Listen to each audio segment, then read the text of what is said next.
কি ক্ষুব্ধ হাসাহাসি করছিলে কেকেআর কে নিয়ে, ক্ষুব্ধ হাসা করছিলে যে কেকেআর ফিনিশ হয়ে গেছে, কেকেআর শেষ হয়ে গেছে, কেকেআর আর কাম ব্যাক করতে পারবে না, কেকেআর 2026 আইপিএল থেকে বার হয়ে গেছে। কেকেআর এর ব্যাটিং লাইন আপ নিয়ে তো খুব হাসাহাসি করছিলে, কেমন দেখে নিলে তো কেকেআর এর ব্যাটিং লাইন আপ? কেকেআর কি দুর্দান্ত মেজাজে ব্যাটিং করতে পারে, কেমন ব্যাটিং লাইন আপ আছে কেকেআর দেখিয়ে দিল তো। কেকেআর আজ কেমন ব্যাটিং করতে পারে তারা। তারা শুধু চুপচাপ বসে আছিল, করবো লড়বো জিতবো সেটা খালি বলছিল না। এবং কেকেআর কামব্যাক করা শুরু করে দিয়েছে, কেকেআর ওপেনার কামব্যাক করা শুরু করে দিয়েছে। কেকেআর বলার যে দুর্দান্ত মেজাজে ফর্মে আছে, তার থেকে দুর্দান্ত মেজাজে ফর্মে চলে এসেছে ব্যাটিং গুলো। কেকেআর এর ব্যাটিংটা একটু কমজোর ছিল, একটু ইংলিশ ছিল, একটু ডিফেন্স টেবিল ছিল। কেকেআর এর ব্যাটিং লাইন আপে অনেকটা ডিফেন্স করার মতো প্লেয়ার ছিল, রঘুবংশী, রাহানে এবং ক্যামেরন গ্রিন, তিনজন ডিফেন্স করার মতন প্লেয়ার ছিল। কিন্তু সেখান থেকেও ম্যাচ ঘুরিয়ে দেওয়ার মতো প্লেয়ার চলে এসেছে। ফিন অ্যালেন ফর্মে চলে এসেছে, ফিন অ্যালেন দুর্দান্ত মেজাজে ফর্মে ব্যাটিং করছে। ফিন অ্যালেনের মতো দুর্দান্ত মেজাজে ব্যাটিং করতে পারবে না। ওপেনিং ব্যাটিং করতে এসে সে ম্যাচ ফিনিশ করে আজকের ম্যাচে চলে গেছে। আমি তো বলেছিলাম ফিন অ্যালেন যেদিন 30টি বল খেলে নেবে সেদিন ম্যাচ একতরফা করে দেবে। আজ 47 বল খেলে 100 রানের একটি দুর্দান্ত মেজাজের ইনিংস খেললো।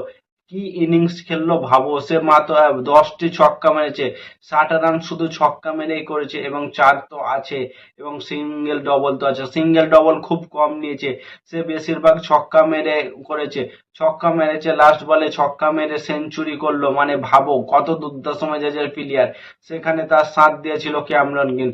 ক্যামেরন গ্রিন এবং ফিন অ্যালেনের প্রায় 113 রানের পার্টনারশিপ হয়ে গেছিল। ক্যামেরন গ্রিন আজ খেলতো, কিন্তু ফিন অ্যালেন দেখলো যে সে দুর্দান্ত মেজাজে খেলছে, তো তার কেন রিস্ক নেওয়ার দরকার।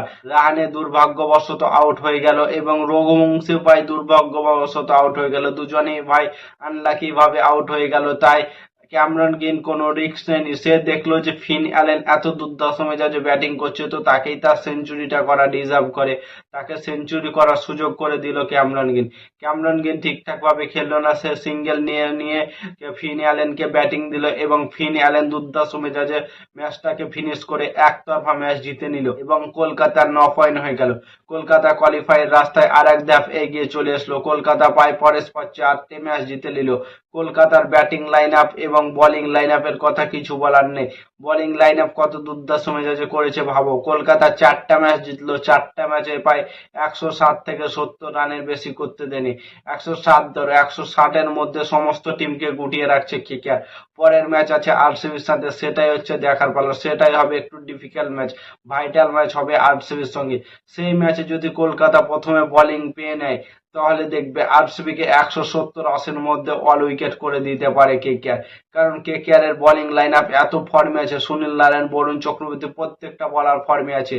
মেন ছিল তাদের ব্যাটিং লাইন আপটা উইক ছিল, কমজোর ছিল। সেই ব্যাটিং লাইন আপে আগুন ধরিয়ে দিয়েছে ফিন অ্যালেন। ফিন অ্যালেন দুর্দান্ত মেজাজে ব্যাটিং করছে, এটা তো তার সুরবাত করে দিয়েছে এবং এটা তার স্টেটমেন্ট ছিল।